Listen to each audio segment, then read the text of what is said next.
नमक हराम एयरलाइन में आप सबका स्वागत है। हम आपके आभारी हैं कि आपने सब अच्छी एयरलाइन को स्किप किया और हमारी घटिया टरीन एयरलाइन को ही चुन लिया। What a shame. अब हम आपको ऐसा सबक देंगे कि सारी जिंदगी आप किसी को मुंह दिखाने के लायक नहीं रहेंगे। कुछ पॉइंट नोट कर लो। इस एयरलाइन में हवा के अलावा कुछ भी नहीं अवेलेबल है। अपना टिफिन निकालो और खाना खा लो। घंटा यानी बेल बजाना शक्ति से मेना है। जिसने घंटा बजाया तो हम उसको जहाज से नीचे फेंक देंगे।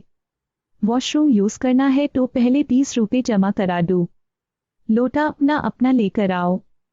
जहाज का एयर कंडीशनर खराब है। जिसको गर्मी लगे वो खिड़की खोल के बाहर छलांग लगा दे।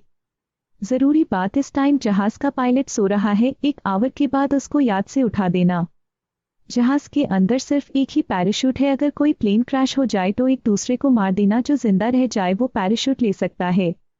एयरलाइन दिल्ली मुंबई लाहौर एयरपोर्ट पर स्टे करेगी, लेकिन अफगानिस्तान जाने वाले अपना सामान लेकर आसमान से ही कूद जाना क्योंकि नीचे जाने का टाइम नहाए है।